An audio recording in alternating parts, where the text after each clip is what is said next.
KBS 교통정보센터였습니다. 최경영의 최강시사는 여러분과 함께합니다. 짧은 문자 50원, 긴 문자 100원이 드는 샵 9730. 어플 콩과 유튜브는 무료로 참여하실 수 있습니다.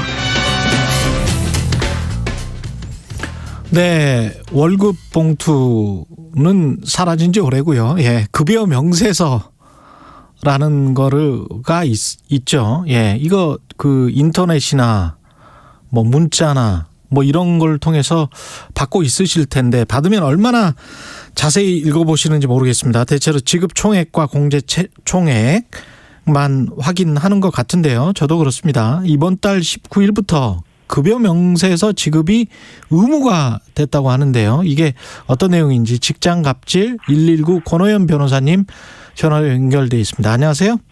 네, 안녕하세요. 권호연입니다. 예, 급여 명세서를 교부해야 한다. 19일부터 근로기준법이. 근데 급여 명세서를 안 주는 회사들도 있었습니까?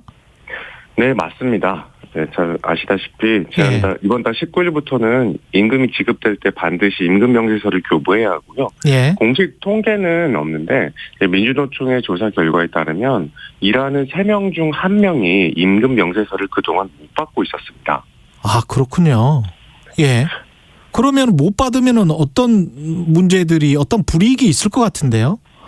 네, 급여 명세서, 임금 명세서를 못 받으면 임금 체불, 즉 돈을 떼이는 상황이 발생할 가능성이 매우 높아집니다. 그렇죠. 네네. 내 기본급이 얼마고 지난달에 추가 근무를 몇 시간 했고 국민연금 뭐 세금이 얼마 나가고 이런 내용이 적힌 명세서가 없이 그냥 통장으로 돈만 받으면 이게 맞는지 틀린지 알 수가 없게 되거든요. 그렇죠. 네, 예. 그래서 이번 법 개정은 한마디로 월급에 대해서 CCTV가 생긴 거다라고 할 수 있겠습니다. 월급에 대해서 CCTV가 생긴 것이다. CCTV만 보면 내가 내 월급이 정확히 들어왔는지 확인할 수 있다. 뭘 봐야 될지도 참 궁금한데 이게 5인 미만 사업장도 그러면 앞으로 계속 이렇게 해야 되는 거죠? 네, 네, 맞습니다. 단 한 명만 고용을 하시더라도 임금 명세서를 반드시 교부해야 되고요. 다만 5인 미만 소규모 사업장의 경우 법을 위반하더라도 바로 과태료를 부과하지 않고 충분한 시정 기한과 기회를 주겠다는 것이 고용노동부의 입장입니다. 아, 그러면 5인 미만 사업장도 적용이 되고 그다음에 고용 형태 같은 경우도 무슨 뭐 일용직이랄지 이런 경우도 명세서를 받을 수 있습니까? 네, 맞습니다. 고용 형태와는 아무런 관계가 없고요. 예. 일용직에게도 무조건 임금 명세서를 주어야 합니다. 그러면 급여 명세서는 얼마나 자세히 이게 적혀 있어야 되는 건가요? 쉽게 말씀드리면 육하 원칙을 생각하시면 될 것 같습니다. 야, 육하 원칙. 언제 무엇을 어떻게 왜 여기서 네, 어디서만 빼죠. 예. 저를 예로 들어 설명을 드리면 누가 제 이름 예. 그러면 언제 월급날 12월 25일 무엇을 기본급이 209만 원, 식대가 10만 원, 추가 근무 수당이 15만 원 이렇게 총액이 얼마다. 그다음에 어떻게 그러니까 조금 중요한데요. 예. 추가 근무 수당이 왜 15만 원인지에 대한 계산식. 예를 들면 시급이 10,000원 곱하기 10시간 곱하기 추가 근무 수당이었으니까 50%를 가산해서 1.5 이런 계산식이 있어야 되고요. 계산식도 그러면 급여 명세서에 들어가 있어야 돼요? 네네, 맞습니다. 네, 마지막으로 왜 그 공제 항목을 말씀드리는 건데요. 써있는 임금 항목을 다 합하면 234만 원이어야 되는데 왜 200만 원밖에 안 들어왔냐? 뭐가 얼마나 공제됐냐에 대한 설명, 사대보험, 세금, 노동조합비, 동아리 활동비 이런 공제 금액에 대한 기재를 꼭 해야 합니다.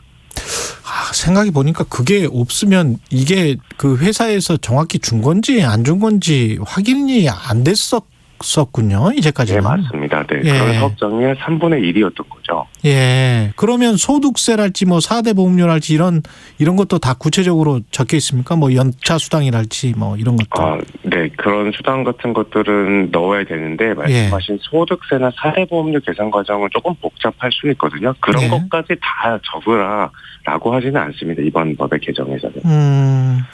근데 영세 사업자들 같은 경우에 따로 무슨 뭐 어떤 프로그램이나 소프트웨어를 쓰는 것도 아닐 테고 그런 분들은 뭐 회계사나 이런 따로 있을 것 같지도 않고 재무 담당 뭐 이런 부서가 따로 있지 않을 텐데 이런 5인 미만 사업장 영세 사업장 같은 경우는 그 사장님도 잘 모르실 것 같거든요. 네, 맞아요. 쉽지 않은. 예, 이거 어떻게 해야 돼요?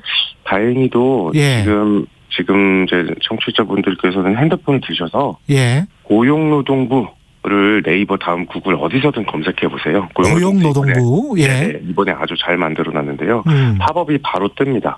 임금 명세서 만들기.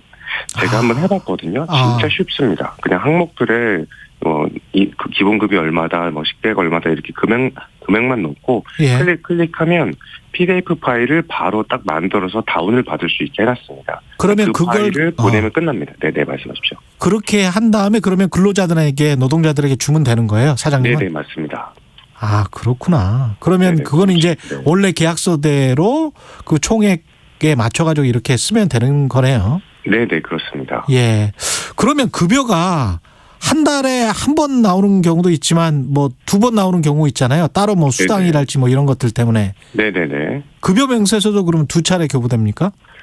두 차례 교부해도 되고, 그래서 한 차례 교부하면서 그 두 개를 합쳐서 지난달에 연장 수당과 이번 달에 기본급 이렇게 합쳐서 앞서 말씀드렸던 육하원칙을 쓰면 충분할 것으로 보입니다. 그렇군요. 그러면 아까 그 일용직도 받을 수 있다고 했는데 그러면 일당이나 뭐 주급이나 이렇게 받는 경우도 그러면 급여 명세서는 어떻게 해야 되죠? 그런 경우는? 네, 하루만 일한다면 일당 받을 때 반드시 그 하루치라도 이렇게 받아야 되고요. 예. 이제 일용직이라고 해서 딱 하루만 계약하는 경우는 많지 않거든요. 10일, 2주 이렇게 계약을 하곤 하는데 그럴 땐 한 달을 넘지 않는 범위에서 10일짜리 계약이면 열흘에 한 번, 2주짜리면 2주에 한 번 이렇게 교부해도 충분할 것으로 보입니다.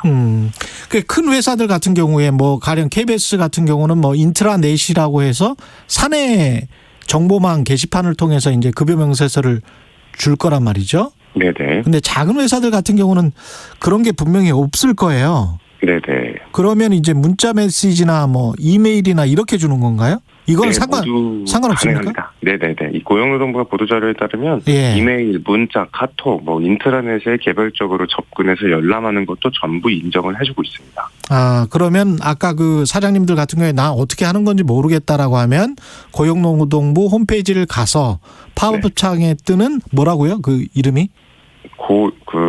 고용노동부 딱 가시면 예. 임금 명세서 만들기. 임금 명세서 만들기. 네. 예. 꼭 이대로 안 해도 되고, 예. 제가 말씀드린 육하 원칙만 써서 그냥 서술형으로 써서 카톡으로 보내셔도 인정해주겠다. 사례를 구체적으로 보여주고 있거든요. 고용노동부에서. 알겠습니다. 별로 어렵지 않습니다. 마지막으로 급여 명세서를 안 주는 경우에 어디에다 신고를 하나요? 이거는? 근데 이게 신고할 곳은 아까 말씀드린 고용노동부와 국민권익위에 신고를 할 수 있으실 텐데요. 예. 다만 익명 신고를 원하신다면 저희 예. 직장갑질 119에 예. 신고를 해주시면 되겠습니다. 알겠습니다. 말씀 감사하고요. 지금까지 직장갑질 119 권호연 변호사님이었습니다. 고맙습니다. 감사합니다. 예, 11월 23일 화요일 KBS 1라디오 최경영의 최강시사였습니다. 고맙습니다. 내일 아침 돌아오겠습니다.